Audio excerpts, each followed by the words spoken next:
তা আমার প্রোডাক্ট কারা খাবে? আমার যারা ফলোয়ার তারা খাবে, যারা আমার লাইফস্টাইল মানবে। আর তুই এটা খাইলেও তো লাভ হইব না, কারণ তুই ব্যায়াম করস না, ঘুমাস না ঠিক মতো, আর মনের মধ্যে জিলাপির প্যাঁচ শয়তানি করস বৈশা বৈশা। হ্যাঁ, তো তোর ভিতরে তো জঞ্জাল, ঝুট জঞ্জাল, এগুলা কে পরিষ্কার করবো? কথা বুঝেন ভাই?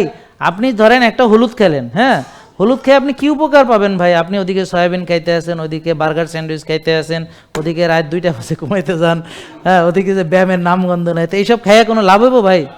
এমসিটি দিয়া যদি ইঞ্জেকশন দিয়েও দিই তা কোনো কাম হইব? আইসে খালি এমসিটি।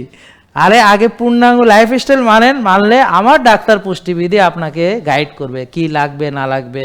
আন্দাজে একটা দামি জিনিস খাওয়ার আগে ভালো করে মানিয়ে নেন, মানলে তখন টাকাটা ব্যয় করলে কাজে লাগবে। বুঝতে পারছেন? সাপ্লিমেন্ট হলো সাপ্লিমেন্টারি, আর ব্যায়াম হলো ম্যান্ডেটরি, এটা আগে বুঝতে হবে। ঘুম হলো ম্যান্ডেটরি, সাপ্লিমেন্ট হলো সাপ্লিমেন্টারি। যারা সাপ্লিমেন্ট বুঝে না, বুঝতে পারছেন, তারাই কি করে, মানে আমি হ্যাঁ কিছু করবো না, একটা কিছু খাইয়া হ্যাঁ তাগড়া হয়ে যাব, বলিষ্ঠ হয়ে যাব, বেকুব কোথাকার। এটা আমাদের ক্ষেত্রে হবে না। জেকে লাইফস্টাইল, ওষুধ মুক্ত সুস্থ জীবন।